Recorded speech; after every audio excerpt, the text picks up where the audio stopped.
नमस्कार, मी संजना. आज तुम्हाला शेंगदाण्याच्या कुटाची चिक्की कशी करायची हे दाखवणार आहे.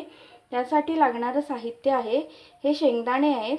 हे चांगले तव्यावर भाजून त्याची सालं काढून घेतलेली आहे, ड्राय रोस्ट करून घेतलेले आहेत. हे 1 वाटी शेंगदाणे आहेत. त्याचं अर्ध गूळ घ्यायचं आहे, म्हणजे अर्धी वाटी. जर तुम्ही अर्धा किलो शेंगदाणे घेतलात तर पाव किलो गूळ असं प्रमाण घ्यायचं आहे. त्यानंतर तूप लागणार आहे थोडं. सर्वात आधी हे शेंगदाणे आपण थोडे मिक्सरमध्ये फिरवून घ्यायचे आहेत. त्याचा थोडा जाडसर असा कूट करून घ्यायचा आहे. मी मिक्सरमध्ये याचा कूट करून घेऊन तुम्हाला दाखवते. आता हा शेंगदाण्याचा कूट मी करून घेतलेला आहे. बघा, जाडसर असं वाटून घेतलेलं आहे, पूर्ण बारीक नाही करायचं आहे. त्यानंतर एकीकडे मी कढई तापत ठेवलेली आहे आणि त्याच्यात आता मी 1 टीस्पून असं तूप घालणार आहे. जास्त नाही लागणार आहे आपल्याला.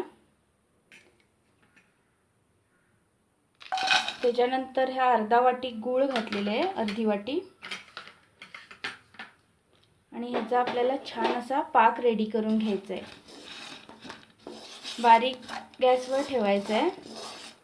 पूर्ण गूळ वितळून त्याचा पाक रेडी व्हायला हवा. गोळीबंद पाक करायचा आहे आपल्याला.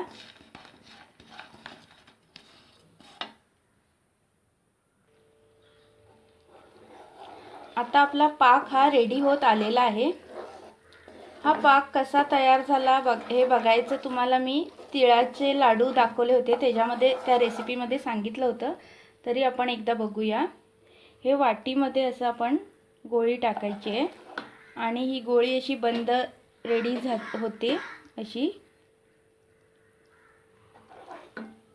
मग समजायचा आपला पाक रेडी झालेला आहे. अशी ही गोळी तुम्हाला दिसते वाटीमध्ये. त्यानंतर त्याच्यात आपण हा शेंगदाण्याचा कूट टाकायचा आहे आणि व्यवस्थित मिक्स करून घ्यायचं आहे. आता हे मी व्यवस्थित मिक्स करून घेतलेलं आहे.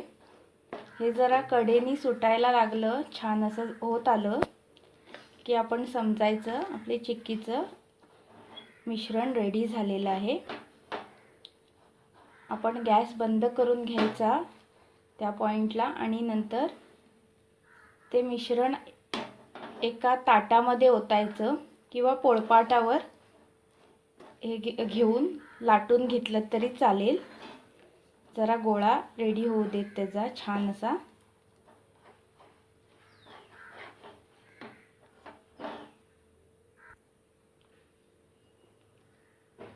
हे बघा, आता छान आपलं मिश्रण रेडी झालेलं आहे. मी त्याला 2 ते 3 मिनिटं परतून घेतलेलं आहे त्याच्यामध्ये. आता आपण हे एका ताटामध्ये ओतून घ्यायचं आहे. त्याला तूप लावून घ्यायचं आहे ताटाला, किंवा तुम्ही पोळपाटावर ओतून घेतलं तरी चालेल. पोळपाटाने लाटण्याला तूप लावून घ्यायचं आहे आधीच. हे मिश्रण मी ह्या पोळपाटावर तूप लावून ओतलेलं आहे आणि ते असं छान असं लाटून घेतलेलं आहे व्यवस्थित. आणि आपण त्याच्या आता वड्या पाडणार आहोत.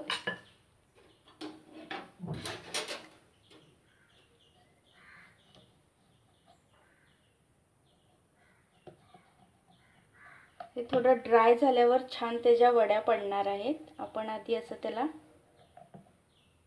शेप देऊन ठेवायचं आहे, नाहीतर नंतर ते एकदा कडक झालं की तुम्हाला त्याला शेप देता येणार नाही आहे. तुम्हाला कशा प्रकारचं हवं त्या प्रकारे तुम्ही कट करून घेऊ शकता. मी स्क्वेअर करून घेते.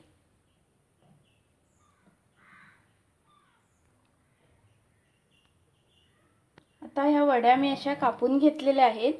आता हे थोडं थंड होऊ देऊया, नंतर मी तुम्हाला एका प्लेटमध्ये काढून दाखवणार आहे आपली शेंगदाण्याची चिक्की कशी दिसणार म्हणून. छान अशी आपली चिक्की रेडी झालेली आहे. हे बघा, छान अशी कडक झालेली आहे.